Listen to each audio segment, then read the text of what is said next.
All right, let's dive into the final, and I mean final, hurdle of your importing journey into Canada. This is the moment of truth, the step that decides if all your planning and waiting actually pays off. We're talking about getting your goods released from customs. So, picture this. Your shipment has finally made it. It's sitting on Canadian soil, maybe in a port warehouse. You're so close. But let me ask you a quick question. Are those goods actually yours yet? The answer, and this might surprise you, is a hard no. Not even close. Those goods are not legally yours until the Canada Border Services Agency, the CBSA, gives the official green light. That approval process has a name. It's called release. And until that happens, you can't touch a thing. So how in the world do you get that green light? Well, it all starts at your first big crossroads. You have to make a choice. Who's going to tackle all the complex paperwork to get this done? You've basically got two paths. On one hand, you can go the DIY route. Roll up your sleeves and do it yourself. You'll save some money for sure, but every single detail, every bit of accuracy is 100% on you.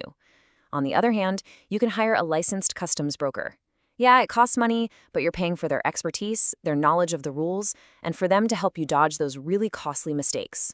For a lot of people, that peace of mind is worth every single penny. But here's the thing, whether you go it alone or bring in a pro, every single shipment gets one crucial thing. Think of it like a unique key that unlocks the entire customs process. And that key is called the transaction number. It's a special code the CBSA assigns to your shipment, and it's what connects the physical boxes to all the digital paperwork. It's the one number that tracks your goods through the whole system, from the very beginning to the very end. 14 digits. That number is going to follow your shipment absolutely everywhere. So yeah, don't lose it. Okay, you've got your transaction number. Now what? Well, now you have to choose your path. You need to pick the specific system you're going to use to officially ask the CBSA to release your goods. And you've got four main options here. Think of them like different lanes at a toll booth: PARS, IMD, RMD, and the most straightforward one, full payment at release. Each one is built for a different kind of shipment and a different timeline. If you're a planner, the first two lanes are for you. The Pre-Arrival Review System, or PARS, lets you send in all your documents up to 45 days before your goods even get here. It means CBSA can pre-approve everything, making the final release super fast. Then there's the Integrated Import Declaration, or IID. That gives you even more time, up to 90 days, which is awesome for really complex shipments that might need a sign-off from other government departments. Okay, but what if you need your goods, like, now, but you'd rather sort out the final payment a bit later? That's where Release on Minimum Documentation, or RMD, comes into play. This is a favorite for big, frequent importers. It lets you get your hands on your goods with just the bare-bones paperwork, as long as you provide a financial security deposit to cover the duties and taxes you'll owe down the road. So what does minimum documentation actually mean? Well, it boils down to these three things. You've got the cargo control document, which basically says, hey, it's coming. Then the commercial invoice, which says, here's what's in it and what it's worth. And finally, any necessary permits, which say, yep, this stuff is allowed in the country. It's just the absolute essentials. And finally, we have the most direct path of them all, just paying for everything up front. With this option, you settle up all the duties, all the taxes, right at the moment of release. Payments made, your financial part is done. It is clean, it is simple. So, you've picked your path, your paperwork is perfect, you're all set. You're just waiting for that amazing release notification. But sometimes the journey has an unexpected detour. Because even if your documentation is absolutely flawless, the CBSA might just decide they want to see the goods for themselves. So what happens when your shipment gets flagged for a physical inspection?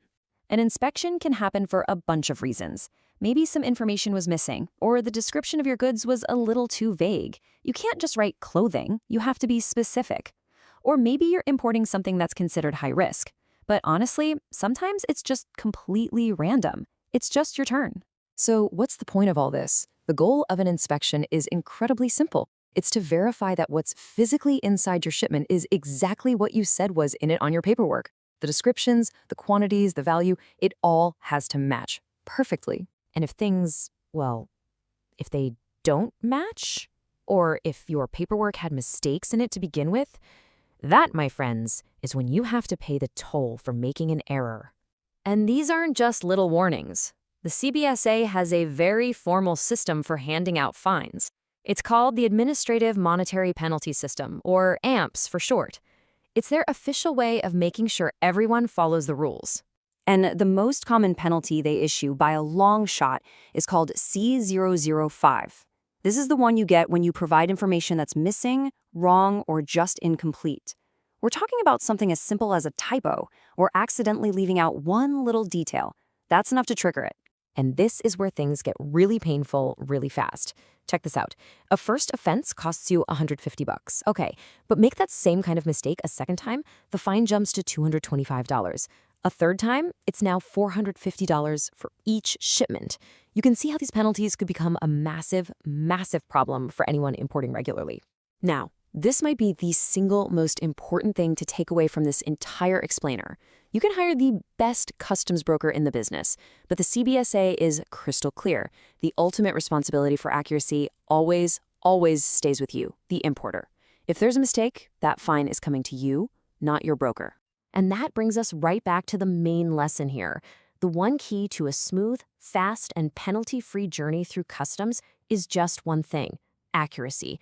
Meticulous, detailed, and correct paperwork is your absolute best defense against delays, against inspections, and against fines. So, as you get ready for your next shipment, I want you to ask yourself this. When your goods get to that border, is your paperwork going to be a clear, easy-to-follow map that leads straight to release? Or is it a path full of little errors that's going to lead you straight to penalties? The choice is entirely up to you.